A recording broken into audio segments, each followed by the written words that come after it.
Jose Urquidy threw a shutout along with the relief pitchers, but that really wasn't the headline. Corey Julks hit his first major league home run. Alex Bregman hit his second home run in 2 days. We'll talk about this on tonight's Locked On Astros. Alvarez hits a high drive center field. Bierling's back. This game is turned upside down. There's the runner. Fly ball down the right field line. Tucker comes on. Kyle Tucker. This time they finish the job. Hello and welcome to Locked On Astros, your daily Astros podcast. Here are your hosts, Eric the Man Huysman and Brett H-Town Wheelhouse Chancey. We are Locked On Houston Astros, and we hope that you join us for a daily Locked On Astros podcast. My name is Eric Huysman. You can find me on Twitter at Eric Talks Stros. You can find the show at Locked On Astros, your team every day. Brett, where can they find you at? They can find me at H-Town Wheelhouse on Twitter and Instagram. They can find me at Stros411 on Twitter, Instagram, and Facebook. Always positive. Positive. I still love this team. Always Stros. All right, guys, thank you for making Locked On Astros podcast your first listen every day. I know today was a very early game, 11:35 Central start. And for those of y'all that are able to watch it, I'm sure it was a great game. I was able to catch an inning or so in between teaching kids today. But thank you for making us, subscribing to us. Go ahead and give us a big fat thumbs up while you're at it. And go and make us your first listen on Apple, Odyssey, Spotify, wherever you listen to your podcasts. And go ahead and become our everydayers. Like, just be one of those guys that listen to us every day and say, hey, Eric, Brett, I'm an everydayer. So go ahead and join the club. And so let's go ahead and talk about the everyday Mauricio Dubon. This guy is just going, he's got another 2 hits today. He's batting .361. And what he's done on this road trip, we'll talk about in a second, is just crazy. But a lot of people are like, oh, you need to switch him and Alex Bregman in the lineup. No, he's doing really good hitting 8th. You need something going on at the bottom of the lineup, right, Brett? Yeah, that is true. Now, someone did make the argument today, and they said, wouldn't you rather him have protection and people hitting around him versus maybe a couple more sure outs? I'm just saying that's kind of the scenario people have presented. And look, if it's not broke, don't fix it. Mauricio Dubon doesn't care whether he hits 8th, 2nd, or 5th. He just cares that he contributes. And apparently that Domino's game that he played with Jordan went a long way because, Eric, like you mentioned yesterday, he had 1 strikeout. Did he have any strikeouts today in the game? Because I know he had only 1 going into the game. And he had basically, of his 33 appearances, had made contact with the ball, I believe, in 30 of those. He did not have a strike. He still got 1 strikeout on the season. No hard hit balls today. Mauricio, God, you're letting us down, dude. Look, we love exit velo. We love 116 miles an hour smoking that ball off the bat. I love 106.8 miles an hour off the Julks bat. I love that. But a hit is a hit. And when a ball goes in play and a guy gets on base, you up your chances dramatically of scoring runs. And what I loved about today's win, Eric, is I was reading some stuff from McTaggart talking about Dubon, and then he had a quote from Bregman. And Bregman said today was a total team win, from the pitching to the hitting. He said everybody contributed. He said that's the way we know how to play baseball. We just haven't played the best baseball, and we still got more baseball like this to come, basically. So like I said yesterday, Bregman is coming out. Dubon is coming out. Julks is coming out. Yonder Diaz is coming out, which the Astros are now 4-0 in games where he starts, Eric. Is that a coincidence?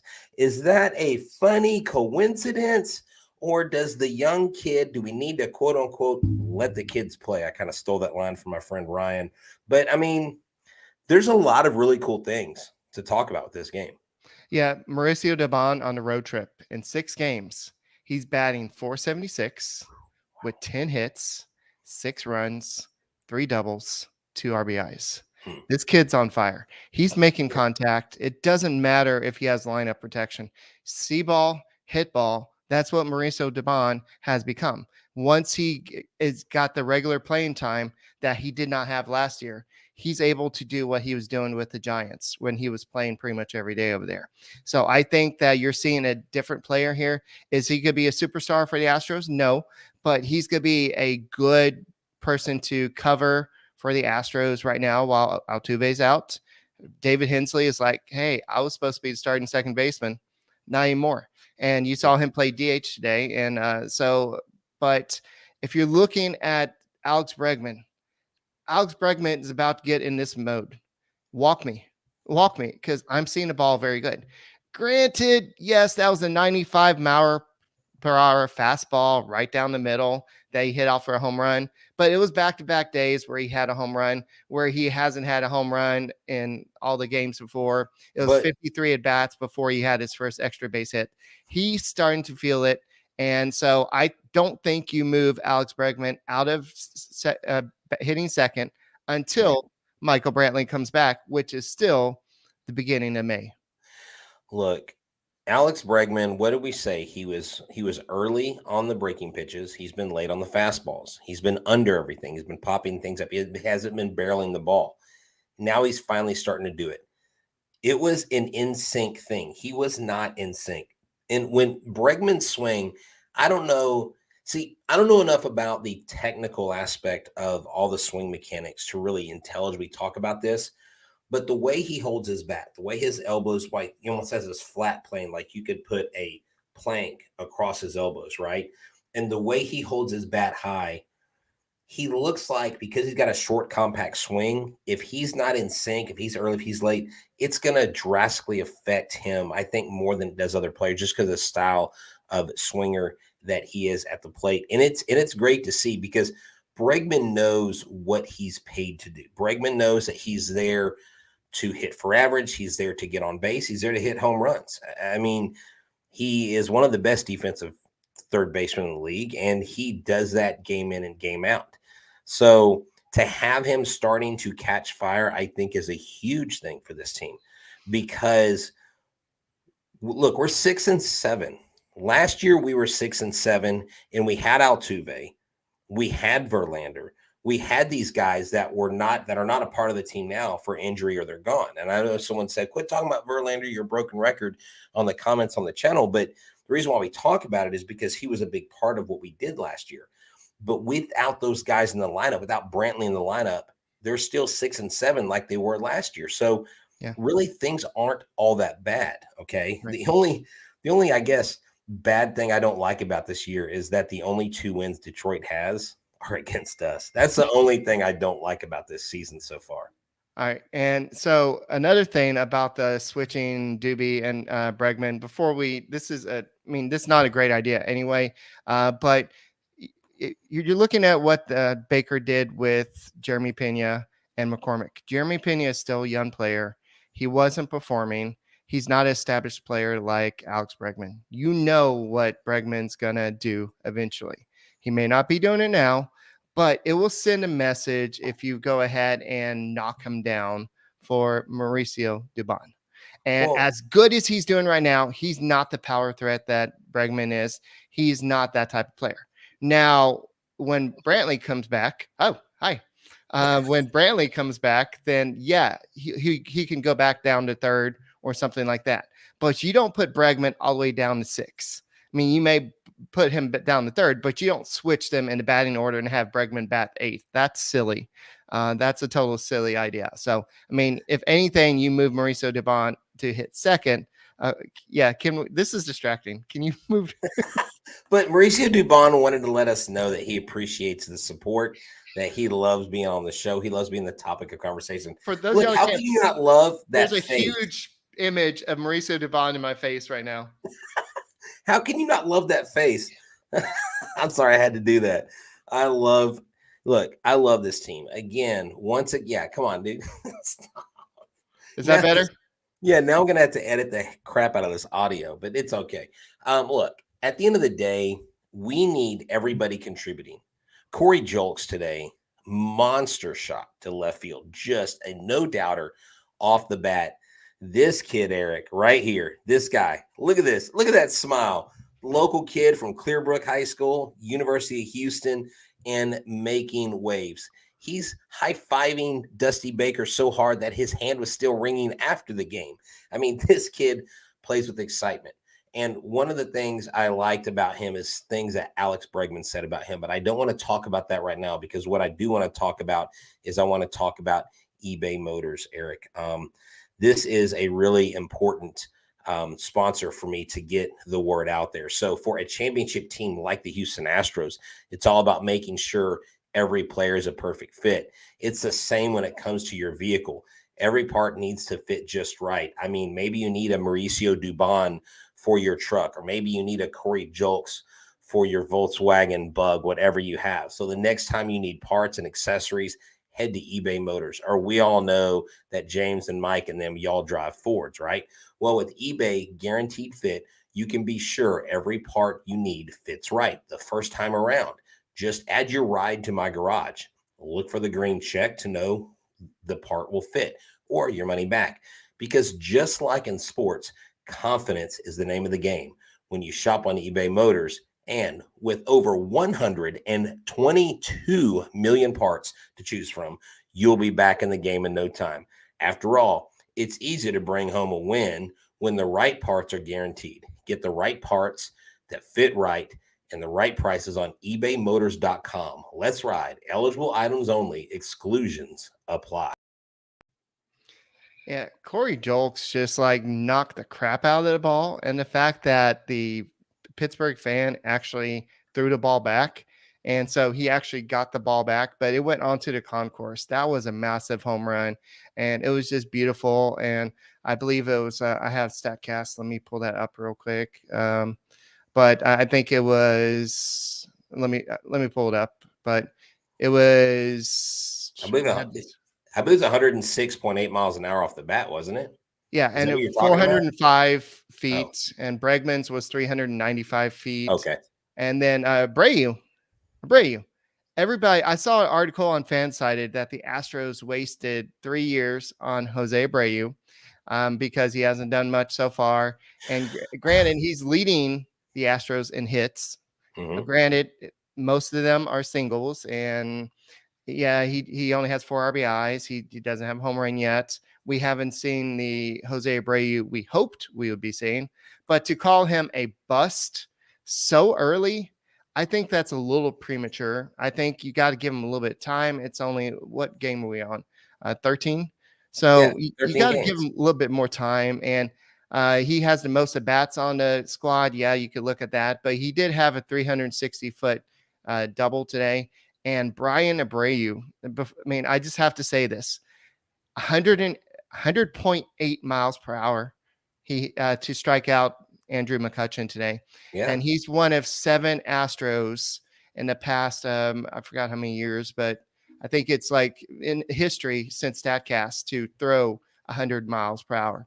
And so I know Stanek is one of them, but it's just impressive to see him doing that. So it's Garrett Cole, Ken Giles, Ryan Stanek, Josh James, and Mike Foltynewicz was the only ones that there you go. I like that hit 100 miles per hour. Yeah, no, he hit quite a few today. He was touching, I believe there were 7 pitches where he hit either 98, 99, and then he hit that 100. And so this kid is just simply doing great things, and we know what he is capable of. That's why you've got to have relief pitchers have the performance that they had today. You know, you can throw a shutout. And you know what's funny is lost in all of this talk of the offense. And I'll talk about my defensive player of the game because I might have a little twist here. The Astros bullpen comes out there after Urquidy leaves the mound, and we only go through 2 other pitchers, I believe. I'm sorry, 3 pitchers because Blanco pitched the final inning. Neris had 1 inning, 2 strikeouts. Abreu had 1 inning, 2 strikeouts. Blanco 1 inning, 2 strikeouts. Urquidy 6 innings, 2 strikeouts, and 3 walks. But you know what he did? He got outs. He might not have gotten a lot of strikeouts. And that's where I think a lot of people improperly judge some pitchers. Well, he's not a high strikeout guy. He doesn't average 10 or 11 Ks per 9. But how many outs does he get? In those 6 innings, you know how many runs he allowed? 0. So it doesn't matter that they got 2 hits. It doesn't matter that they got 3 walks and only 2 strikeouts. A pitcher's job is to get outs. We've talked to coaches about this. We talked to baseball experts about this, and that is his job. Out of 93 pitches, he threw 62 for strikes. Nery's 19 pitches, 11 were strikes. I mean, these guys were nails. Blanco went out there. You know, Blanco looks great. I know his ERA is a little inflated. He had that one bad outing, but outside of the one bad outing, he's not allowed to run. And so you need your relief pitching to perform like this. Coming back to Houston with the day off against the Rangers, who are actually missing a key player, and we'll talk about that probably in the last segment. But, Eric, not just the hitting, not just the pitching, but can I share with everybody who my defensive player of the game is? Do you mind if I do that right now? Yeah, real quick, before you do that, the Astros pitching held the Pirates to 103 batting average in this game. Nice. The Astros had a 324 batting average in this game. So that's good. And so if you're looking at the hard hit percentage, the Astros had 33.3% hard hit percentage. The Pirates had a 29.7%.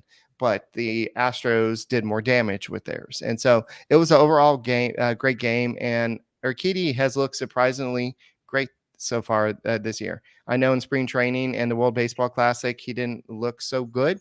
A lot of people are like, okay, well, we need to find somebody else. But I think that he's doing what he's supposed to do, throw strikes and just getting the job done. And he is one of our better starters. So now we have Luis Garcia coming up. I think he's going to be next, right? I believe so. I believe he's the next pitcher that is in line. Yes. Yeah. And then it's going to be Hunter Brown and then Framber Valdez. Yeah. Exactly. Garcia, Brown, and Garcia is the one that's I'm a little concerned about, and I'm anxious to see how he rebounds because he just looked really hittable in that last game. So, Brett, let's get to your defensive player of the game. Is that what you wanted? Yes. It's a little over the top, but I'll take it. I love it. Thank you for the enthusiasm. Makes me feel great. I don't have 1, Eric. I don't have 2. I have 3 defensive players of the game. Let's bring it. Corey Julks, Chas McCormick, and Kyle Tucker. Now, Chas McCormick with the amazing grab early in the game to preventing a hit, probably preventing a run ultimately. Corey Julks with another amazing catch out in left field. And then Kyle Tucker with some amazing catches, throwing the ball in, holding runners to singles, not allowing them to get doubles. And what was great was I was actually watching the Pirates feed. I couldn't get the Astros feed, and it was totally legal. But I was listening to the Pirates commentators, and they were like, this Astros outfield is stellar. They have played great all series. And I was like, I'm going to give the defensive player of the game to all 3 of our outfielders because they played one hell of a game, and I absolutely love it. I love to see it. And we don't have Brantley, and of course, Brantley's not in there for his glove. You know, Alvarez isn't out there for his glove. He's more for his arm. But the outfield outside of Kyle Tucker, it's like you just want to get something great. And we know what Chas has the capability of doing. And now we see what Corey Julks can do. Corey Julks is a very good, versatile player. Guys, guess what? He can also play infield. He can also play third base. I mean, this kid can play all over the field. And I want to get to the things that Alex Bregman was talking about with Corey Julks, Eric, because he said since day one, since Corey has walked into this locker room, he has walked in and he said, I gave him this one bit of advice that when you get here, you need to understand that you belong here. And he says he has always acted like he belongs in the big leagues. And Corey Julks himself said, I felt great today. I felt great hitting that. I was just trying to get a nice pitch to hit, a nice swing, and execute it, and it felt amazing. Baker said, I knew he could hit it, and he says, I like the way he's worked hard on his base running and defense. He stays in the center part of the field, and you'll get a lot of hits in the center part of the field, he says. And then Bregman, in this, I'll end with this. He came up with a lot of confidence, honestly. He believes in himself. He puts in a lot of work nonstop. I told him from day one, if you're going to play in the big leagues, you've got to think you belong here. Sometimes guys come up and kind of tiptoe their way around and kind of try to feel their way. Not on this team. We try to make sure everyone comes up and believes in their abilities. He's done a good job of that. He's extremely focused, and he's a great teammate. That is huge, Eric. That is huge. I think these statements alone from Alex Bregman, coupled with what Julks has produced, we may see him survive on this roster all season long. I would be shocked if he didn't take the place of Jake Myers. I really think Jake Myers' job is in jeopardy, and Corey Julks may be the guy that takes that from him. Yeah, a lot of people seem to think that Julks didn't play a lot of outfield. He played a lot of outfield in the minors. In 5 years, he played 191 games in left field, Yep. 144 games in right field, and he did play 41 games in center field, 50 games at third base. And during spring training, they tried to start putting him a little bit at first base, I believe, or they tried to experiment with him, but he is a good outfielder and he makes some pretty good decisions out there. And guys, if you made some bad decisions and you need to kind of get yourself out of trouble, like, oops, I subscribe to this, and oops, I subscribe to this, and you have all these subscriptions and you don't know how to get out of it. You may even have subscriptions to some services that you don't even know you have. Get Rocket Money. Rocket Money is a great place where you can just go there and just try it for 30 days, just enough time to try it and completely forget about it. In fact, 80% of the people have subscriptions. They forgot about it. You could be wasting money and not even realizing. I mean, if you want to have some more money to go to Minute Maid Park and, buy a little something, then save some money with Rocket Money. And do you know how much your subscriptions really cost? Most Americans think they spend around $80 a month on subscriptions. Well, think again. It might be closer to $200. And if you don't know exactly how much you're spending, then go and check it out, because I might need to go check it out to save some money as well. So Rocket Money is a personal finance app that finds and cancels all your unwanted subscriptions, monitors your spending, and helps you lower your bills all in one place. Over 80% of the people have subscriptions they forgot about, and chances you are one of them. Maybe even Corey Julks is one of them. While he's hitting home runs in big leagues, maybe he has some subscriptions he can cancel. So over 3 million people have used Rocket Money, saving the average person up to about $720 a year. Stop throwing your money away, cancel unwanted subscriptions, and manage your expenses the easy way by going to rocketmoney.com/lockedonmlb. That's rocketmoney.com/lockedonmlb. Yeah, Eric, you're throwing me into a commercial already. All right, well, let me tell you about Built Bar. Built Bar is the GOAT of all protein bars. If you're looking for a delicious snack and you don't want all the sugar and calories, you got to get a Built Bar. They're healthy and they taste amazing. That's right, they're good for you. You'll be like, wait, how is this good for me? It's a candy bar. That's right. It's wrapped in 100% chocolate. You're right. I mean, they have churro, peanut butter brownie, and cookies and cream.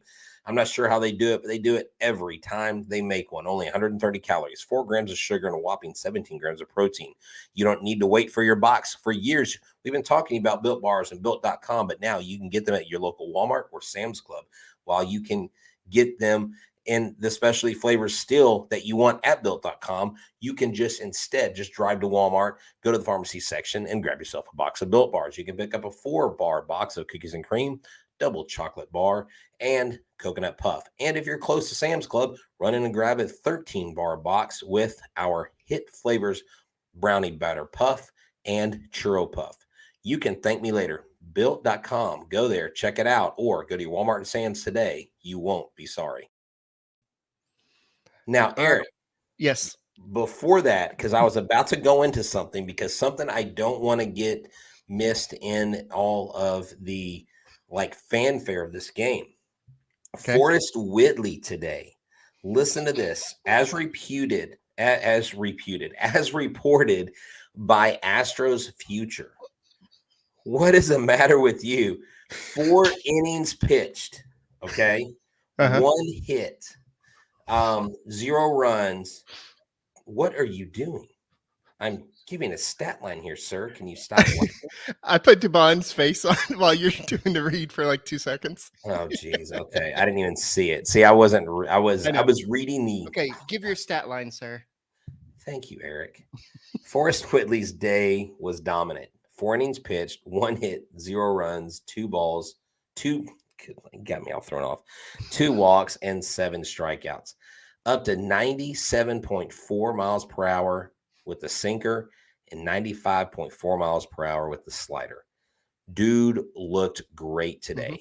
He could be someone that come late in the season, because I had been thinking about the idea of trading for a big arm, but really, I was talking to someone last night and they were like, we don't really have the trade pieces, Brett. Who are you going to give up for a big arm? Like, you may be in the market for a free agent in the off season, but right now you're not going to give away much. If you do give away, you're going to give away too much. Corbin Burns isn't going to be released by the Brewers, and they're going to want a king's ransom. But if Forrest Whitley can come up and be that kind of what Hunter Brown did last year in the postseason, that's a bonus, dude. That's icing on the cake. There's so many things that I think can happen and go the right way for this team. Because maybe he comes up sooner. Maybe this Lance McCullers saga drags on, and maybe they decide this year to transition him out of a starting role. I don't know. But yeah, I don't know. What do you think? I mean, Whitley, I'm excited to see this. This is good for him.